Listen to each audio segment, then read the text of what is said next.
ഇന്നത്തെ എപ്പിസോഡിൽ അങ്ങനെ സച്ചി വീടിൻ്റെ ഉള്ളിലേക്ക് കയറി വന്നിട്ട് എന്നാലും ഇതാരാ പരാതി കൊടുത്തേ? അപ്പുറത്തെ വീട്ടിലെ ചേട്ടനാവും. അയാൾക്ക് പണ്ടേ ഉണ്ടായിരുന്നു ഒരു ഇത്, അയാൾ എന്നെയാവും കൊടുത്തത്, അയാളെന്നെ ഞാൻ ശരിയാക്കി തരാം എന്ന് പറഞ്ഞിട്ട് അങ്ങോട്ട് പോവുകയാണ് കേട്ടോ.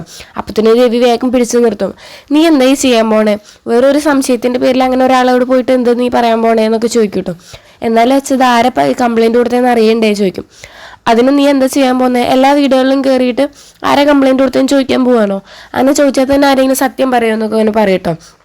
അപ്പം നമ്മുടെ ചന്ദ്രമതി പറയും, എന്തായാലും ആ കട പോയി, ഓരോരുത്തരോട് പെർമിഷൻ ഒന്നും എടുക്കാണ്ട് ഇങ്ങനെ കടയൊക്കെ വെച്ചാൽ അങ്ങനെ ഉണ്ടാവും.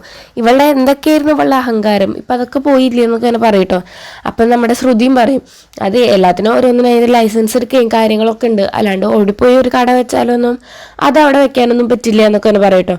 അപ്പോൾ ഇതൊക്കെ കേൾക്കുമ്പോൾ സച്ചിക്ക് ഇങ്ങനെ നല്ല ഡൗട്ട് തോന്നും. അപ്പോൾ സച്ചി ഇങ്ങനെ നോക്കി നിൽക്കും. അപ്പം ചന്ദ്ര ചോദിക്കും, എന്താണ് നീ എന്നെ ഇങ്ങനെ തുറച്ച് നോക്കുന്നത്? ഞാനാണ് കംപ്ലൈൻറ്റ് കൊടുത്തതെന്നാണോ നീ വിചാരിക്കണേ ചോദിക്കും.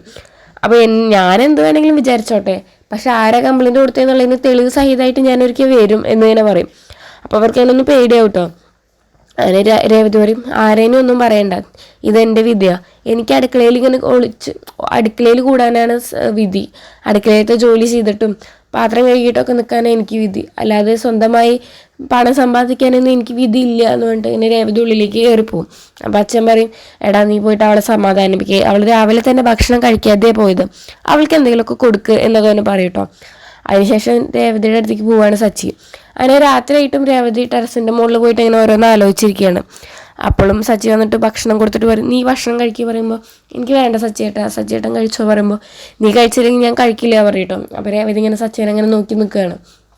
അതുപോലെ ചന്ദ്രയാണെങ്കിൽ നമ്മുടെ ശ്രുതിനെ റൂമിൻ്റെ ഉള്ളിലേക്ക് കൊണ്ടുപോയിട്ട്, അയ്യോ മോൾക്ക് ഞാൻ എന്താ തരണ്ടേ, മോൾക്ക് ഞാൻ ജ്യൂസ് എടുത്തിട്ട് വരട്ടെ, നിനക്ക് ഞാനൊരു ഉമ്മ തരട്ടെ എന്നിട്ട് ഉമ്മയൊക്കെ കൊടുക്കും കേട്ടോ.